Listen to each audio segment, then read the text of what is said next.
So ito na nga, hindi naman lingid sa inyong lahat na yung mga bali-balita na magkakaroon na ng bayad ang mga users dito sa Facebook. So, hindi ko alam kung magandang balita ba to or hindi. So, paano ko nalaman? Napanood ko ngayong umaga lang sa newsfeed ko habang nag-scroll ako. Then, napanood ko kay Miss Simple Rona na pinadalan siya ni Facebook ng notification. Kasi nga, hindi niya ma-access ng maayos yung kanyang account at ang kanyang page. So, monetize na yon si Miss Simple Rona.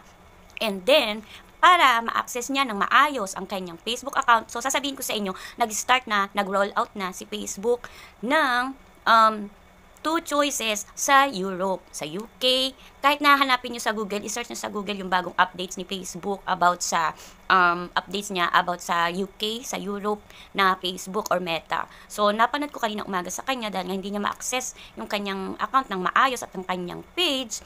Kailangan niyang mamili sa dalawa. Either gagamit siya ng free sa Facebook, pero inaalaw niya si Facebook na gamitin ang kanyang information.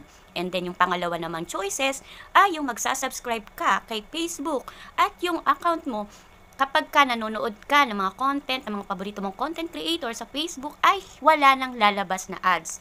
So nakuha nyo na siguro yung gusto kong ipahiwatig sa inyo, lalong-lalo na sa mga monetize na mayroong ads on Reels at in-stream ads. So, kikita pa ba kayo or kikita pa ba tayo kung either na mag-subscribe yung mga taga-Europe na yon? Dahil nag-umpisa na nga, inuunti-unti na ni Facebook dahil nga ang Meta ay business.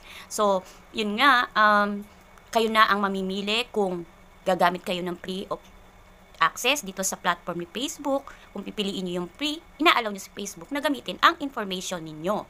And then, kung magsasubscribe naman kayo, iingatan niya pa rin naman kahit na free of access naman kay Facebook na gamitin yung information nyo, iingatan niya pa naman yun. Nabasa ko kasi, nag-research kasi ako sa Google kanina, na kahit na free of use ka sa Facebook, na inaalaw mo si Facebook na gamitin ang information mo, ay safe pa rin naman.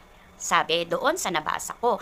And then, kung magsasubscribe ka naman, ito ang sinasabi ko na parang hindi maganda para sa mga content creator na kumikita sa ads on Reels at in-stream ads. Alam nyo ba kung bakit? Kasi nga, once na nag-subscribe ang taong iyon, hindi na siya makakakita or makakapanood ng mga ads sa mga videos na i-upload ninyo. So, parang sa YouTube din.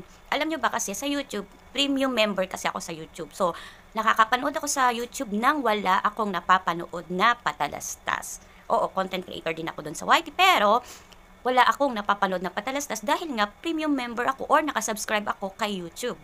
So, dito rin kay Facebook, kapag ka nag-subscribe ka or pinili ng isang taong iyon na mag-subscribe siya dahil ayaw niya makapanood ng maraming ads sa kanyang mga videos or mga favorite na videos na pinapanood, hindi siya lalabas. Walang lalabas na ads. So, ano yung gusto kong ipahiwatig para sa mga content creator na kumikita sa ads on Reels at in-stream ads, 'di ba? Kumikita tayo kapag ka mayroong ads ang mga videos natin. So once na ang taong mga nakapalo sa atin or yung mga nanonood sa atin ay mag-subscribe na, wala na silang mapapanood na ads. So, anong ibig sabihin nun?